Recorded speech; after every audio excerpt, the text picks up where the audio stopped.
3 महीने पहले विक्रांत देशमुख का राजनीतिक करियर खत्म होने वाला था। जिस आदमी का नाम कभी महाराष्ट्र की राजनीति में सबसे ताकतवर माना जाता था, आज वही आदमी अपनी पार्टी में अकेला पड़ गया था। उस रात वो अपने फार्म हाउस में बैठा था। टेबल पर विस्की की बोतल रखी थी। टीवी पर न्यूज चल रही थी। सूत्रों के अनुसार पार्टी हाईकमान इस बार विक्रांत देशमुख को टिकट देने के पक्ष में नहीं है।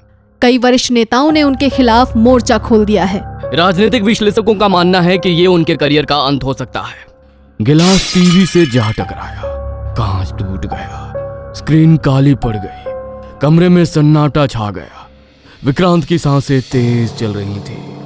उसकी आंखों में गुस्सा था, लेकिन उस गुस्से के पीछे एक और भावना छिपी थी। डर, कुर्सी खोने का डर, सत्ता खत्म होने का डर। उसने बोतल उठाई और सीधे मुंह से पीने लगा। तभी पीछे से आवाज आई, इतना डर गए हो? विक्रांत पलटा। सोफे पर महाजन बैठा था, उसका पुराना दोस्त। वो धीरे धीरे मुस्कुरा रहा था। मेरे पास एक रास्ता है।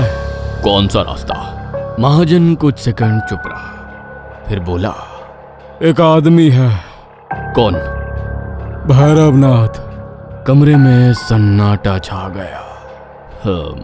तांत्रिक है? महाजन ने सिर हिलाया। सिर्फ तांत्रिक नहीं, जो चाहता है दिला देता है। मंत्री, सांसद, उद्योगपति सब उसके पास जाते हैं। बकवास। महाजन उसके करीब आया। मैं मजाक नहीं कर रहा। वो कुर्सी दिला सकता है, लेकिन बदले में कुछ लेता है।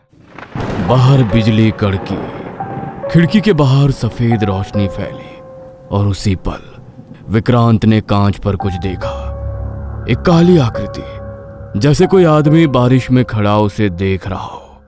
वो तुरंत खिड़की की तरफ भागा, लेकिन बाहर कोई नहीं था, सिर्फ अंधेरा और बारिश। महाजन की आवाज फिर सुनाई दी, सोच लो, तुम्हारे पास ज्यादा समय नहीं है। 3 दिन बाद रात के 2 बजे विक्रांत की एसयूवी घने जंगल के बीच जाकर रुकी। चारों तरफ अंधेरा था, इतना अंधेरा कि अपनी हथेली तक दिखाई नहीं दे रही थी। सिर्फ दूर कहीं एक मंदिर दिखाई दे रहा था। उस मंदिर में सैकड़ों दिए जल रहे थे, जैसे अंधेरे के बीच आग का टापू। विक्रांत धीरे धीरे सीढ़ियां चढ़कर अंदर पहुंचा और वहीं रुक गया। मंदिर के बीचों बीच एक आदमी बैठा था। काले वस्त्र, लंबी दाढ़ी, सफेद आंखें और चेहरे पर ऐसी मुस्कान जिसे देखकर किसी का भी खून जम जाए। आ गए विक्रांत देशमुख। विक्रांत चौंक गया। तुम मेरा नाम कैसे जानते हो? भैरवनाथ हंसा। राजनीति में नाम छिपते नहीं। तुम्हें कुर्सी चाहिए, सत्ता चाहिए, और उसके लिए तुम कुछ भी कर सकते हो। विक्रांत चुप रहा, क्योंकि वो सच था। भैरवनाथ खड़ा हुआ। चलो, समय कम है। मंदिर के नीचे एक गुप्त कक्ष था, सीलन से भरा। दीवारों पर अजीब निशान बने हुए थे। बीच में लाल रंग का एक विशाल चक्र बना था। उसके चारों तरफ काली मोमबत्तियां जल रही थी और पूरे कमरे में सड़ी हुई बदबू फैली थी। विक्रांत का दम घुटने लगा। ये कैसी जगह है? भैरवनाथ मुस्कुराया। जहां इच्छाएं पूरी होती है और कीमत वसूली जाती है। फिर उसने पूछा, सबसे ज्यादा किस चीज से डरते हो? विक्रांत चुप रहा। भैरवनाथ ने एक पुराना मिट्टी का मटका उठाया। मटका अजीब तरह से हिल रहा था, जैसे उसके अंदर कुछ जीवित हो। विक्रांत का दिल बैठ गया। उसमें क्या है? भैरवनाथ मुस्कुराया। तुम्हारी किस्मत। उसने मटके का ढक्कन खोला और अगले ही पल विक्रांत चीख पड़ा। विक्रांत पीछे हट गया। उसके हाथ कांप रहे थे, सांसें टूट रही थी। इसे दूर रखो, मैं नहीं कर सकता। भैरवनाथ की आंखें अचानक बदल गईं। उनमें अजीब चमक उभर आई। कुर्सी चाहिए? हाँ। सत्ता चाहिए? हाँ। तो कीमत भी देनी पड़ेगी। अगले ही पल सारी मोमबत्तियां बुझ गईं। पूरा कमरा अंधेरे में डूब गया। सिर्फ मंत्रों की आवाज सुनाई दे रही थी। ओम काल भैरवाय नमः, ओम काल भैरवाय नमः, ओम काल भैरवाय नमः। अचानक विक्रांत को अपने पैरों पर कुछ महसूस हुआ, कुछ ठंडा, कुछ रेंगता हुआ। उसने नीचे देखा और उसकी चीख निकल गई। भैरवनाथ लगातार मंत्र पढ़ता रहा।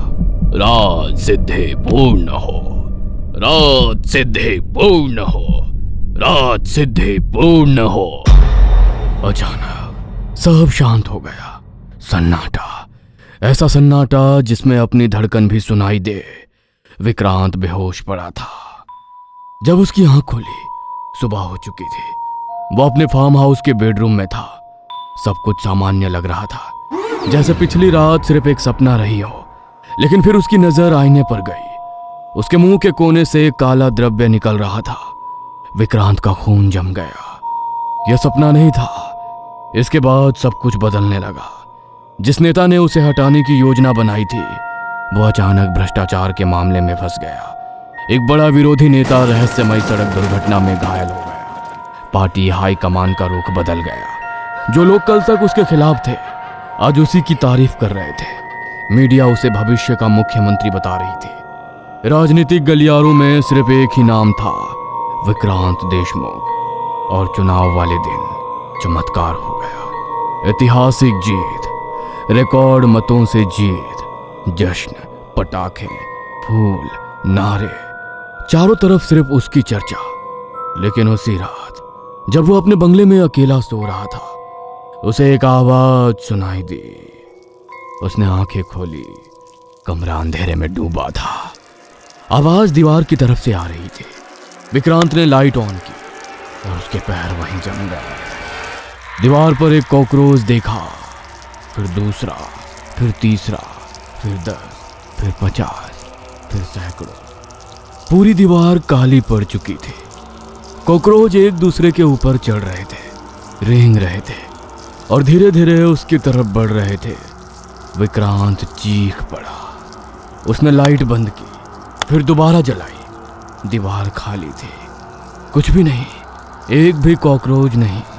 लेकिन कमरे में अभी भी वहां आवाज गूंज रही थी, जैसे वे कहीं छिपकर उसका इंतजार कर रहे हो। विक्रांत को उस रात नींद नहीं आई। उसे नहीं पता था कि असली डर अब शुरू हुआ है, क्योंकि सिद्धि पूरी हो चुकी थी।